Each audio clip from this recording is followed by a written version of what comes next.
അപ്പോഴാണ് ആ നിർദ്ദേശം വന്നത്. മുണ്ടത്തിക്കോട് വെടിക്കെട്ട് ദുരന്തത്തിന്റെ യഥാർത്ഥ കാരണം പുറത്ത്.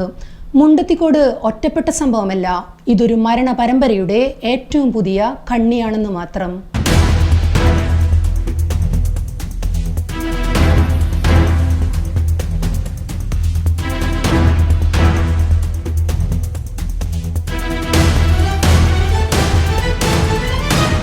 ഉത്സവങ്ങൾക്ക് കരിയും കരിമരുന്നും വേണ്ട.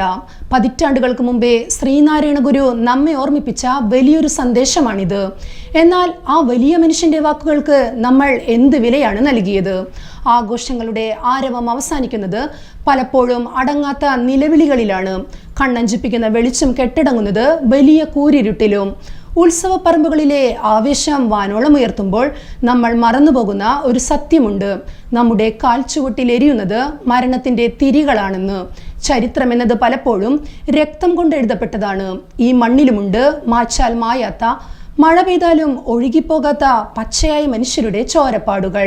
തൃശൂർ പൂരങ്ങളുടെ നാടാണ്, വെടിക്കെട്ടുകളുടെയും ആവേശത്തിന്റെയും നാട്. എന്നാൽ ആ ആവേശത്തിന് പിന്നിൽ പതുങ്ങിയിരിക്കുന്ന ഒരു കൊടും ഭീകരനുണ്ട്. ഏതു നിമിഷവും പൊട്ടിത്തെറിക്കാൻ കാത്തിരിക്കുന്ന വെടിമരുന്നെന്ന ഭീകരൻ. വെറുമൊരു അപകടത്തെക്കുറിച്ചല്ല, ഒരു നാടിനെ മുഴുവൻ നടുക്കിയ അനാസ്ഥയുടെയും അശ്രദ്ധയുടെയും ബാക്കി പത്രമായ മുണ്ടത്തിക്കോട് വെടിക്കെട്ട് ദുരന്തം നമ്മുടെ മനസ്സിനെ പിടിച്ചുലയ്ക്കുകയാണ്. വിജനമായ പാടശേഖരത്തിന് നടുവിലായിരുന്നു മരണത്തിന്റെ ആ പണിപ്പുരകൾ. ഏകദേശം 50 മുതൽ 100 മീറ്റർ വരെ നീളമുള്ള ഒരു പ്രദേശം.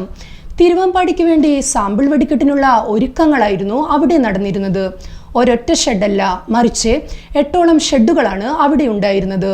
ഓരോന്നും ഓരോ മരണക്കെണികൾ. ഒന്നാമത്തെ പുരയിൽ സൾഫർ ഉപയോഗിച്ചുള്ള വെടിയുപ്പ് നിർമ്മാണം. രണ്ടാമത്തേതിൽ ഗുണ്ടുകൾ പൊട്ടാനുള്ള ടൈമറുകൾ സെറ്റ് ചെയ്യുന്നു. മൂന്നാമത്തെ ഇടം കരിമരുന്നിൽ മുക്കിയ തിരികൾ ഉണക്കാനിടുന്ന പ്രദേശമാണ്. നാലാമത്തേത് വെടിക്കോപ്പുകൾ നിർമ്മിക്കുന്ന പ്രധാനശാല. അഞ്ചാമത്തേത് അത്യന്തം അപകടകാരിയായ ഉഗ്രശേഷിയുള്ള ഗുണ്ടും അമിട്ടും നിർമ്മിക്കുന്ന കേന്ദ്രം. ഇത് കൈകാര്യം ചെയ്തിരുന്നത് പുരുഷന്മാർ മാത്രമാണ്. ആറാമത്തെ ശാലയിൽ കരിമരുന്ന് തിരി നിർമ്മാണം. അവിടെയാണ് കൂടുതൽ സ്ത്രീ തൊഴിലാളികൾ പണിയെടുത്തിരുന്നത്. ഏഴാമത്തെ സ്ഥലത്ത് കരിമരുന്ന് ഇടിച്ചു പൊടിക്കുന്നു. എട്ടാമത്തേതിൽ മാലപ്പടക്കം നിർമ്മിക്കുന്നു. ഇത്രയും സ്ഫോടക വസ്തുക്കളാണ് വെറും 40 മീറ്റർ മാത്രം വീതിയുള്ള ആ ചുറ്റളവിനുള്ളിൽ കുത്തി നിറച്ചിരുന്നത്. അതൊരു സാധാരണ പകൽ മാത്രമായിരുന്നു അവർക്ക്. സാമ്പിൾ വെടിക്കെട്ടിനായി സാമഗ്രികൾ പെട്ടെന്ന് നിറയ്ക്കാനുള്ള തത്രപ്പാടിലായിരുന്നു എല്ലാവരും. രാവിലെ മുതൽ തന്നെ ഉല്ലാസത്തോടെ കളിതമാശകൾ പറഞ്ഞ് പണിയെടുക്കുകയായിരുന്നു സ്ത്രീജനങ്ങൾ ഉൾപ്പെടെ അടങ്ങുന്ന ആ സംഘം. സമയം ഉച്ചതിരിഞ്ഞു. ഏകദേശം 3 മണി. സൂര്യൻ കത്തിച്ചൊലിച്ചു നിൽക്കുകയാണ്. വെയിലിൽ ചൂടായി തിളച്ചു മറിയുന്ന അന്തരീക്ഷം. ഈ കൊടും വെയിലത്താണ് വെടിക്കോപ്പുകൾക്ക് തീ കൊളുത്താനുള്ള തിരികൾ അവർ ഉണക്കാനിട്ടിരുന്നത്. കരിമരുന്നിൽ മുക്കിയെടുത്ത ആ തിരികൾ വെയിലേറ്റ് നന്നായി ഉണങ്ങി തീ പിടിക്കാൻ വെമ്പി നിൽക്കുന്ന അവസ്ഥയിലായിരുന്നു. പെട്ടെന്നാണ് ആ നിർദ്ദേശം വരുന്നത്.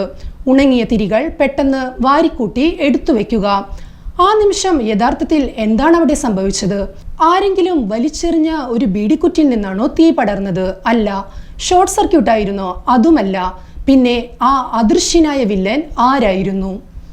ഉത്തരം ലളിതമാണ്, എന്നാൽ അതിഭീകരമാണ്. കൊടും ചൂടിൽ വെന്തുരുകി നിൽക്കുന്ന ആ തിരികൾ അവർ ധൃതിയിൽ വാരിക്കൂട്ടുമ്പോൾ ഉണങ്ങി വരേണ്ട ആ തിരികൾ തമ്മിൽ കൂട്ടിമുട്ടി ഉരസി. വെറുമൊരു ചെറിയ ഉരസൽ. ആ ഉരസലിൽ ജനിച്ചതോ ഒരു നേർത്ത സ്പാർക്ക്, ഒരു ചെറിയ തീപ്പൊരി. ആ ഒരൊറ്റ തീപ്പൊരി ആ തിരികളെ പുകച്ചു. പുകഞ്ഞുകത്തിയ ആ തിരികളിൽ നിന്നും ആദ്യത്തെ തീപ്പൊരി ചെന്ന് വീണത് തൊട്ടടുത്തുള്ള വെടിക്കോപ്പ് നിർമ്മാണശാലയിലേക്ക്. ഒരു നിമിഷം മതിയായിരുന്നു എല്ലാം അവസാനിക്കാൻ. കാതടപ്പിക്കുന്ന ആ വലിയ ശബ്ദം ആ നാടിനെ അക്ഷരാർത്ഥത്തിൽ ഒരു യുദ്ധഭൂമിയാക്കി മാറ്റി. ആദ്യത്തെ സ്പാർക്കിൽ വെടിക്കോപ്പ് ശാല പൊട്ടിത്തെറിച്ചു. അവിടെ നിന്ന് തീ പടർന്നത് ഉഗ്രശേഷിയുള്ള ഗുണ്ടും അമിട്ടും സൂക്ഷിച്ചിരുന്ന 5ാമത്തെ ഷെഡിലേക്ക്. പിന്നെ അവിടെ നടന്നത് സങ്കല്പിക്കാൻ പോലും കഴിയാത്ത സ്ഫോടന പരമ്പരകളായിരുന്നു. ടൈമറുകൾ വെച്ച പുര തകർന്ന് തരിപ്പണമായി. കരിമരുന്ന് ശാലകളും മാലപ്പടക്ക പുരകളും ഒന്നൊന്നായി എരിഞ്ഞടങ്ങി. ഒരൊറ്റ തരിമ്പ് പോലുമില്ലാതെ ആ നിർമ്മാണശാലകൾ പൂർണ്ണമായും ഭൂമുഖത്ത് നിന്നും തുടച്ചു മാറ്റപ്പെട്ടു. പൊട്ടിത്തെറിച്ച വെടിപ്പുരയിൽ പണിയെടുത്തിരുന്ന മനുഷ്യരുടെ ശരീരഭാഗങ്ങൾ തെറിച്ചു വീണത് 150 മുതൽ 400 മീറ്റർ വരെ അകലെയാണ്. ദുരന്തത്തിന്റെ വ്യാപ്തി കുറഞ്ഞത് അവിടെ ജനവാസ കേന്ദ്രങ്ങൾ അല്പം അകലെയായതുകൊണ്ട് മാത്രമാണ്. എങ്കിലും ആ സ്ഫോടനത്തിൽ നിന്നും തെറിച്ച വലിയൊരമിട്ട് പറന്നുപോയത് 150 മീറ്റർ അകലെയുള്ള ഒരു വീട്ടിലേക്കാണ്. കുട്ടംകുളം പള്ളിയിലെ പെരുന്നാളിന് വന്ന 30ഓളം പേർ ആ വീട്ടിൽ വിശ്രമിക്കുന്നുണ്ടായിരുന്നു. അവരുടെ തലയ്ക്ക് മുകളിലൂടെ വീടിന്റെ 2ാമത്തെ നിലയിലെ ചില്ലും വാതിലും ഭിത്തിയും തകർത്തുകൊണ്ടാണ് ആ അമിട്ട് പൊട്ടിത്തെറിച്ചത്. ഭാഗ്യം കൊണ്ട് മാത്രം കുറെ ജീവനുകൾ അവിടെ ബാക്കിയായി. ഇത്രയും വലിയ അത്യന്തം ജ്വലനശേഷിയുള്ള മിശ്രിതങ്ങൾ കൈകാര്യം ചെയ്യുന്ന ആ പ്രദേശത്ത് ഒരു വലിയ ഫയർ എഞ്ചിൻ പോയിട്ട് ഒരു ചെറിയ ഫയർ എക്സ്റ്റിംഗ്വിഷറെങ്കിലും അവിടെ ഉണ്ടായിരുന്നില്ല എന്നതാണ് നഗ്നമായ സത്യം. അത്യാഹിതം സംഭവിച്ചാൽ തീയണയ്ക്കാൻ ഒരു ബക്കറ്റ് വെള്ളം പോലും ആ പരിസരത്ത് കരുതിയിരുന്നില്ല. കഴിഞ്ഞ 12 വർഷമായി ആ പ്രദേശത്ത് ഇതുതന്നെയാണ് അവസ്ഥ. എക്സ്പ്ലോസീവ് വിദഗ്ധർ എത്ര വട്ടം പറഞ്ഞിട്ടും പുല്ല് വിലയായിരുന്നു ഈ സുരക്ഷാ നിർദ്ദേശങ്ങൾക്ക്. മുണ്ടത്തിക്കോട് ഒരു ഒറ്റപ്പെട്ട സംഭവമല്ല, ഇതൊരു മരണ പരമ്പരയുടെ ഏറ്റവും പുതിയ കണ്ണിയാണെന്ന് മാത്രം. കേരളത്തിന്റെ കഴിഞ്ഞൊരു നൂറ്റാണ്ടിന്റെ ചരിത്രമെടുത്തു നോക്കിയാൽ 52ഓളം വെടിക്കെട്ട് അപകടങ്ങളിലായി നമ്മൾ നഷ്ടപ്പെടുത്തിയത് 474 മനുഷ്യ ജീവനുകളാണ്. തുടക്കം 1952 ശബരിമലയിൽ നിന്നായിരുന്നു. അന്ന് അവിടെ ഇന്നത്തെ പോലെ വലിയ കരിമരുന്ന് പ്രയോഗങ്ങൾ ഒന്നുമില്ല. ഒരു ഭക്തൻ തൻ്റെ വഴിപാടായി ഒരു പടക്കമെറിഞ്ഞു പൊട്ടിച്ചതാണ്. ആ ചെറിയ പടക്കത്തിൽ നിന്ന് പടർന്ന തീ അന്ന് കവർന്നെടുത്തത് 68 ജീവനുകളെയാണ്. പിന്നീട് നമ്മൾ കണ്ടത് മരണത്തിൻ്റെ ഒരു ഘോഷയാത്രയാണ്. 1978 തൃശൂർ പൂരത്തിന് വെടിക്കെട്ട് അപകടത്തിൽ 7 പേർക്ക് ജീവൻ നഷ്ടപ്പെട്ടു. 1987 ഏപ്രിൽ 17 തൃശൂർ വേലൂരിലെ കുട്ടമൂലി ക്ഷേത്രത്തിൽ പൊലിഞ്ഞത് 20 ജീവനുകൾ. 1990 മാർച്ച് 23 കൊല്ലം പോരുവഴി മലനടയിൽ കത്തിച്ചാമ്പലായത് 33 മനുഷ്യരാണ്. 2006 തൃശൂർ പാടുകാട് 7 മരണം. 2007 കോഴിക്കോട് മിഠായി തെരുവിൽ 8 മരണം. 2011 പാലക്കാട് ഷൊർണൂർ ത്രാങ്ങാലിയിൽ 13 പേർ. അതേ വർഷം തൃശൂർ അത്താണിയിലും മരണമാറ്. 2013 പാലക്കാട് പന്നിയം കുറിശ്ശിയിൽ വീണ്ടും 6 മരണം. എന്നിട്ടും നമ്മൾ പഠിച്ചില്ല. അതിന്റെ പരിണത ഫലമായിരുന്നു കേരളം കണ്ട ഏറ്റവും വലിയ കരിമരുന്ന് ദുരന്തം. 2016 ഏപ്രിൽ 10 കൊല്ലം പരവൂർ പുറ്റിങ്ങൽ ക്ഷേത്രത്തിൽ നടന്ന സ്ഫോടനം കേട്ട് കേരളം വിറങ്ങലിച്ചു നിന്നു.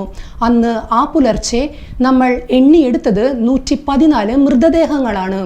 അംഗവൈകല്യം സംഭവിച്ച് ഇന്നും ജീവിക്കുന്ന രക്തസാക്ഷികളായി കഴിയുന്നവർ വേറെയും എത്രയോ പേർ.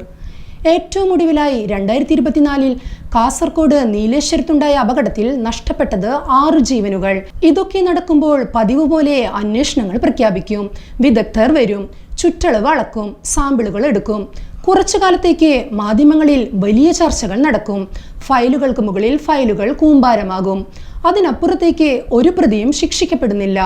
വെടിമരുന്നിന്റെ ചൂടാറുമ്പോൾ നമ്മൾ വീണ്ടും അടുത്ത പൂരത്തിന് കുഴിമിന്നലുകൾ ഓർഡർ ചെയ്യും. നിയമങ്ങൾ വെറും പുസ്തകത്താളുകളിൽ ഉറങ്ങുകയാണ്. ജീവൻ നഷ്ടപ്പെട്ടവർക്ക് അത് നഷ്ടപ്പെട്ടു എന്നതിനപ്പുറം ആർക്കും ഒരു ഉത്തരവാദിത്വവുമില്ല. ഒരു നിമിഷത്തെ കണ്ണഞ്ചിപ്പിക്കുന്ന കാഴ്ചയ്ക്ക് വേണ്ടി ഹോമിക്കാനുള്ളതല്ല, പച്ചയായ മനുഷ്യരുടെ ജീവനെന്ന് നാം എന്ന് തിരിച്ചറിയുന്നു അന്ന് മാത്രമേ ഈ ചോരക്കളി അവസാനിക്കൂ.